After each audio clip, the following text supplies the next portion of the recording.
నమస్తే సార్, నా పేరు Anusha sir. Shankarapuram village sir, Mullamuru మండలం, ప్రకాశం జిల్లా సార్.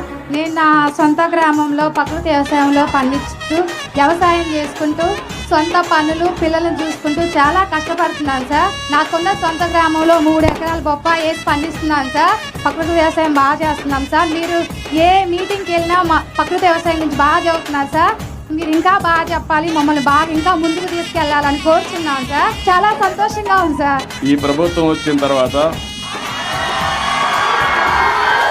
ప్రభుత్వం ఇచ్చినటువంటి సంక్షేమ కార్యక్రమాలు ఏమి ఇచ్చారమ్మా చెప్పగలుగుతావా? గ్యాస్ సిలిండర్లు ఇచ్చారు సార్ 2. 1 తల్లికి వందనం ఇచ్చారు సార్. 2 పింఛన్ వస్తుంది సార్. మా మామయ్య గారికి నెలకి 4,000 పింఛన్ ఇస్తున్నారు సార్. మీ మామయ్య గారు 4,000 పింఛన్ ఇస్తున్నారు. అవును సార్. Okay, very good. తర్వాత ఈ రోజు వచ్చింది సార్. ఇది ఎంత వస్తుంది అనుకుంటున్నావు? 7,000 వస్తుంది సార్.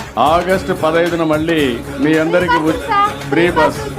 ఎక్కడికి కావాలంటే అక్కడ ఆడవాళ్ళందరూ ఫ్రీగా తిరగచ్చు.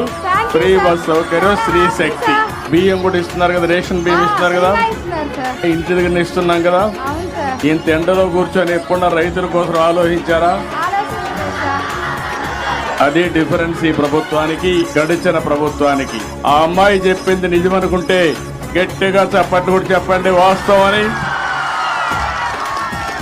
ఇవన్నీ శాశ్వతంగా మీకు రావాలన్నా అవసరం లేదా?